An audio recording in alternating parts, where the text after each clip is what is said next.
ভাই একটা জিনিস দেখে আমার মাথা পুরো খারাপ হয়ে গেল। জিদ্দা রোদ্দুরের মধ্যে দাঁড়িয়ে আছে, বলছে নাকটা একটু লম্বা হবে। জিদ্দা ঘামছে না। টোটা রয় চৌধুরী, তোমরা ট্রেলারটা ভালো করে দেখলে দেখবে যে জিদ্দার সাথে ঘরের মধ্যে একটা মারামারি হচ্ছে। তারপরে জিদ্দা বন্দুক ছিনিয়ে নিয়ে টোটার দিকে তাক করছে। মারামারি করেছে, পরিশ্রম আছে। বন্দুক তাক করেছে, তার জন্য ভয়ে আছে। ভয় পেলে পর অনেকের কপাল ঘামে, কিন্তু টোটা রায় চৌধুরীর কোনো ঘাম হচ্ছে না। জিদ্দার চরিত্রটাকে দেখাচ্ছে যে সে বিভিন্ন সরকারি দপ্তরে যাচ্ছে, তার কথা কেউ শুনছে না। সে করাপশান নিয়ে বলার চেষ্টা করছে, তার কথা কেউ শুনছে না। এই যে জিদ্দা যে যাচ্ছে বিভিন্ন জায়গায়, পরিশ্রম হচ্ছে, তাহলে ঘামা উচিত, কিন্তু ঘামছে না। সব থেকে বড় মানে মানে মাথা খারাপ করে দেওয়া ব্যাপার, জিদ্দা ট্রেনের ছাদ দিয়ে দৌড়াচ্ছে, ভেতরে আসছে, অ্যাকশান হচ্ছে, জিদ্দা মাঝখানে ধরাও পড়বে। ওই ট্রেনের অ্যাকশনটার মধ্যে জিদ্দা মাঝখানে ধরাও পড়বে, আবার বেরিয়েও আসবে। ওই যে ধরা পড়বে, তখন বন্দুক দিয়ে মুখোশটাকে স্লাইড করা হচ্ছে, ঠিক আছে? মুখোশটা যখন নামানো হচ্ছে, ততক্ষণে জিদ্দা ট্রেনের ছাদে দৌড়েছে। আচ্ছা, ট্রেনের ছাদে তো হাওয়া ছিল তাই ঘামেনি, কিন্তু নিচে নামার পরে যখন মারামারি করেছে, ট্রেনের কামরাটা বদ্ধ জায়গা, মারামারি করার পরে ঘামা উচিত ছিল, জিদ্দা কিন্তু ঘামেনি। জিদ্দা আবার যখন বেরিয়ে যাচ্ছে তখন হাওয়া আসছে, ঠিক আছে? ট্রেনের একটা দিকে দেয়াল পুরো উড়িয়ে দিয়ে যখন বেরিয়ে যাচ্ছে তখন কিন্তু হাওয়া আসছে। আমার বক্তব্য হচ্ছে কি, ট্রেলারটা দুর্দান্ত হয়েছে, কিন্তু কেউ ঘামছে না ভাই। সব কিছু অত্যন্ত গ্লস, সব কিছু অত্যন্ত গ্লসি। জিদ্দা মেকআপ নিয়েছে বয়স্ক মানুষের, ফিল্মের ডাইরেক্টর। ফিল্ম ডাইরেক্টর হয়ে সেটের মধ্যে বসে আছে, সেটের মধ্যে অনেক বড় বড় আলো জ্বালানো হয়, তাও দিনের বেলা। ঘামা উচিত ছিল, ঘামেনি। জিদ্দাকে জেলের মধ্যে পেটানো হচ্ছে, জেলের যে গারদগুলো আছে তাতে মাথা ডেকেই দাঁড়িয়ে রয়েছে, তাতে একটু ঘামা উচিত ছিল, ঘামেনি। জিদ্দা কিন্তু অনেক জায়গায় ঘামেনি, ইভেন কি কালো কোট পরে বয়স্ক অবস্থায় মারামারি করছে। ও সরি, ওখানে তো বৃষ্টি পড়ছিল, ওখানে ঘামবে কি করে?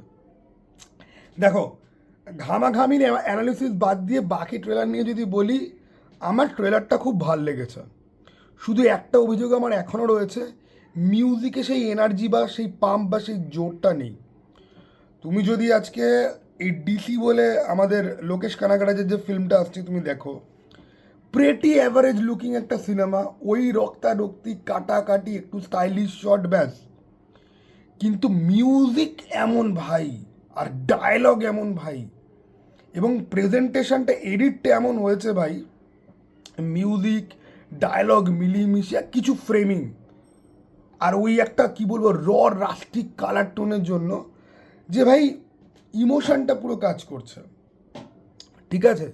কিন্তু এইখানে কালারের মধ্যে দিয়ে আলাদা করে যেন গল্প বলার যেন নেই, জানো তো? আমি না, যখন রং দে বসন্তী তো বহুবার দেখেছি, রং দে বসন্তীতে যখনই ওরা ব্যাক স্টোরিতে গিয়ে, ফ্ল্যাশব্যাকে গিয়ে যখনই বিপ্লবের সময়গুলো দেখানো হচ্ছে, তখন ওরা একটা ছেপিয়ার টোন ইউজ করতো। আগেকার দিনে এই ছেপিয়া টোন ফ্ল্যাশব্যাকের জন্যই ইউজ হতো, এবং এই দেশাত্মবোধক ফিল্মগুলো তো না ইউজ হতো বিভিন্ন জায়গায়। তো ওরকম একটা না, মানে একটা কালার প্যালেটটা এমন হওয়া উচিত যেটা ফিল্মের একটা আইডেন্টিটির মতো হবে, যেটা ফিল্মের মুড আর টোনটাকে এক্সপ্লেন করবে, এবং দর্শক সেটার সাথে কানেক্ট করতে পারবে, ঠিক আছে? গ্লস ব্যাপারটা অ্যাকচুয়ালি সবসময় সব জায়গাতে যায় না।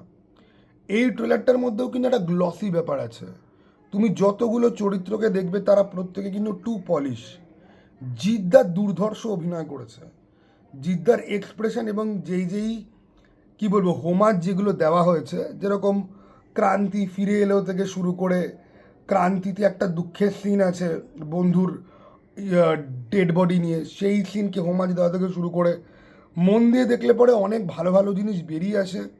এবং এই ট্রেলারটা কিন্তু আগে যে টিজারটা বেরিয়েছিল 2-3 মাস 4 মাস আগে, যেটা আমার ভালো লাগেনি খুব একটা, সেটার থেকে কিন্তু একটু হলেও কিন্তু বেটার হয়েছে।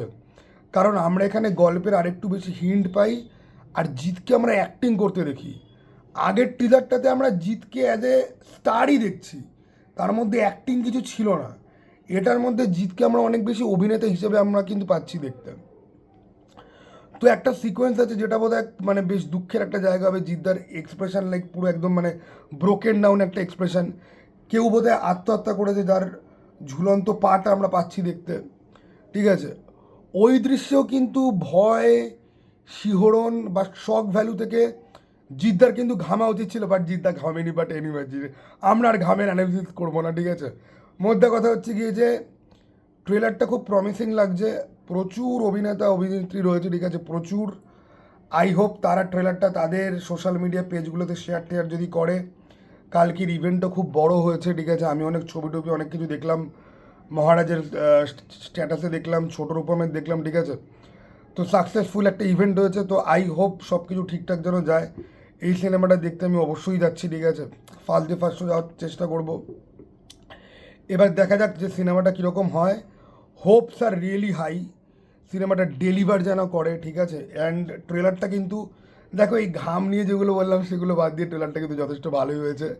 আমি জানি লোকজন আমাকে যথেষ্ট গালাগাল দেবে, ঠিক আছে, যথেষ্ট ইয়ে করবে, এবং ভাই তোমার মানে আমি ডিজার্ভ করি সেই গালাগালটা, ঠিক আছে। এনিওয়ে, গালাগাল দিলে কিন্তু রিচ বাড়ে, ওকে। তো ব্যাপারটা হচ্ছে কি যে আমাদের খুব ভালো লেগেছে, তোমাদের কার কেমন লেগেছে কমেন্ট বক্স খোলা আছে, অবশ্যই জানাতে পারো। চলো টাটা ভাই, আবার যেন দেখা পাই, বাই।